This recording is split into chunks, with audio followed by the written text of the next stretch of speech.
my name is Chris Thurman, and after reading the Space Challenger program flyer, I answered the questions that we were assigned to do. The first one was, what could NASA have done differently?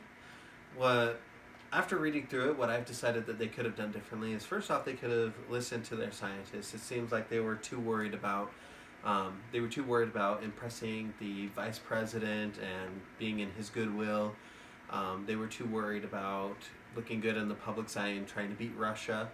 And overall, they weren't listening at all to the engineers. The engineers kept telling him, no, don't do it, don't do the launch, there's a problem.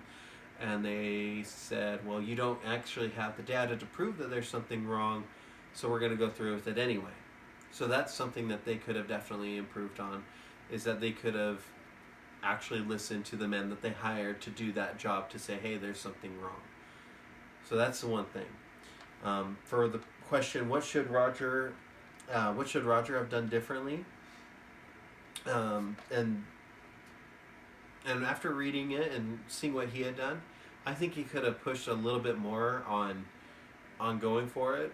For me personally, like, I know that yes, that he had a job and a family to support, and that he was a bit older in his years, and so that requires some more thinking on his part of what he needs to do for his family. But I think he could have also gone to the head of manager and said, hey, we don't have enough sufficient data on this, and the engineering team does not approve. I mean, even if he did, like, I don't think he should have done anything drastic to completely stop it, but in spreading the word to the management team, the person who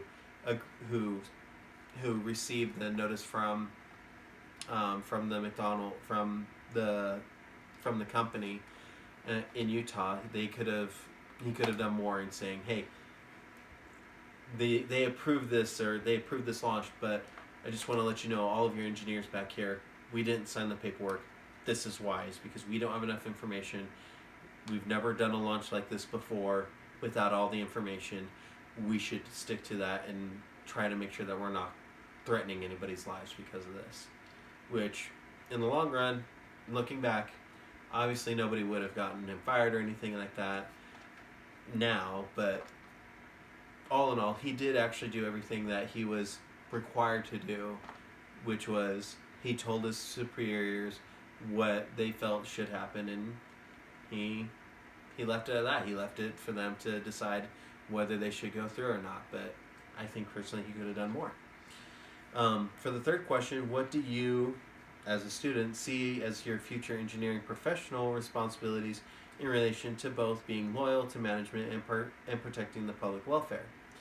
I am not a engineering professional, or I'm not going into engineering, so I can't really answer this question fairly, but I can say that for me personally, no matter what it is I do, I want to do whatever it is I can to protect the public. I want to make sure that I'm doing what I can to make sure that there are those standards there that we don't cross, that we don't go over that. And I would hope that any engineers that are going into the field are doing the same thing, that they're looking into what they need to have done or need to do to make sure that everything is safe for everyone, having all the required knowledge and data to be able to push forward on a mission.